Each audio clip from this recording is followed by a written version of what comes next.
नमस्कार, मैं doctor Hemant Kalra, chest specialist हूँ। आज मैं बात करूँगा इन्फ्लुएंजा वैक्सीन के बारे में। इन्फ्लुएंजा वैक्सीन क्या लेना ज़रूरी है और ये किन किन लोगों को लेनी ही चाहिए, इसके बारे में बात करूँगा। आखिर इन्फ्लुएंजा होता क्या है? इन्फ्लुएंजा एक वायरल इन्फेक्शन होता है। ये आपके नाक, गले को और आपके लंग्स को अफेक्ट करता है, फेफड़ों को अफेक्ट करता है। इन्फ्लुएंजा होने पर अक्सर पेशेंट्स को बहुत तेज बुखार आता है, गले में दर्द रहती है, शरीर में दर्द रहती है, गले में इरिटेशन रहती है, नाक से पानी रहता है, ये सारी चीज़ें रहती हैं। पेशेंट को ये सारे सिम्टम्स रहते हैं।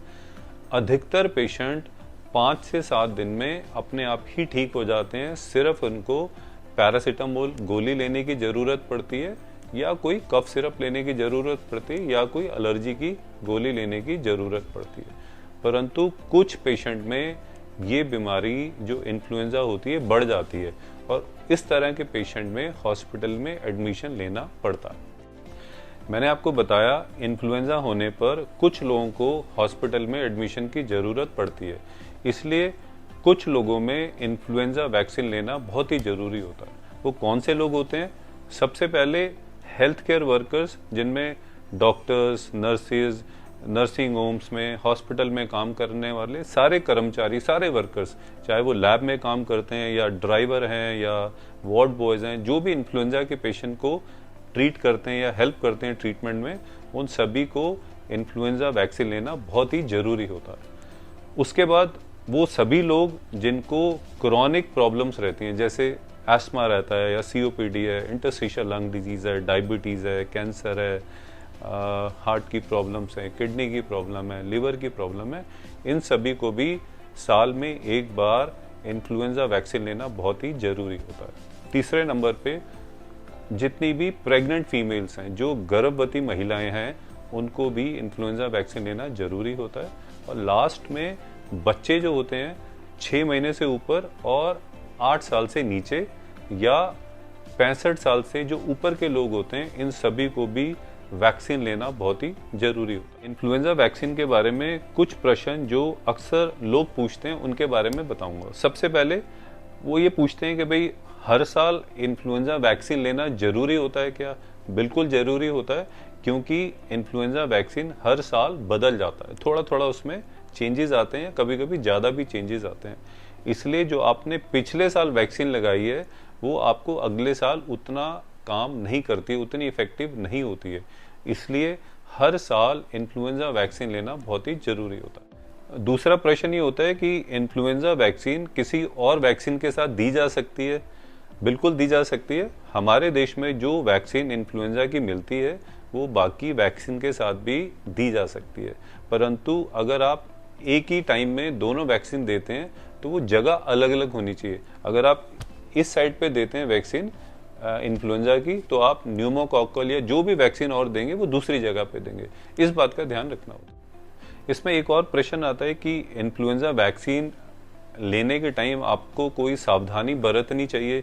सिर्फ इतना ही रहता है कि अगर आपने पहले कभी इन्फ्लुएंजा वैक्सीन ली है और आपको कोई सिवियर एलर्जिक रिएक्शन हुआ है, बहुत ज़्यादा कोई रिएक्शन हुआ है, तो आप इस वैक्सीन को ना लें। बाकी सभी कंडीशंस में आप अपने डॉक्टर से सलाह करके इस वैक्सीन को ले सकते हैं। अब प्रश्न ये भी आता है कि साल में कब लगनी चाहिए, क्योंकि इन्फ्लुएंजा तो हमारे देश में पूरे साल ही चलता है। कुछ सीज़न में कम होता है, कुछ सीज़न में ज़्यादा होता है। तो ये जब भी वैक्सीन मार्केट में नई आती है तो उसके तुरंत बाद लगनी चाहिए, परंतु दिल्ली और आसपास के एरियाज़ में ये अप्रैल और मई के महीने में लगनी चाहिए, क्योंकि उसके बाद मानसून शुरू हो जाता है। जुलाई, अगस्त, सितंबर में मानसून शुरू हो जाता है।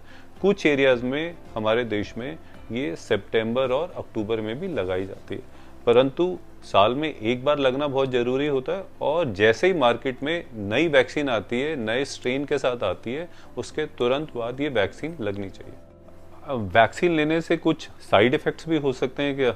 तो वैक्सीन लेने से कोई बड़ा कोई साइड इफ़ेक्ट नहीं होता। थोड़ा सा हल्का फुल्का फीवर आ सकता है, या जहाँ पे इंजेक्शन लगता है वहाँ पे थोड़ा सा सूजन हो सकती है, थोड़ा सा दर्द आ सकता है। इसके अलावा ये देखा जाता है कि वैक्सीन लेने से कोई भी प्रॉब्लम नहीं होती है। इसके बाद कुछ और प्रश्न भी आते हैं कि कुछ पेशेंट हार्ट की मेडिसिन ले रहे होते हैं, इकोस्प्रिन ले रहे होते हैं, स्टैटिन्स ले रहे होते हैं, स्टेरॉइड्स ले रहे होते हैं, या कुछ ऐसी बीमारियों से पीड़ित होते हैं जैसे मल्टीपल स्क्लेरोसिस है। तो इस तरह के पेशेंट को ये वैक्सीन लेनी चाहिए, बिल्कुल लेनी चाहिए। ये वैक्सीन इस तरह के पेशेंट में भी दी जाती है। इसका रख रखाव कैसे करें वैक्सीन का?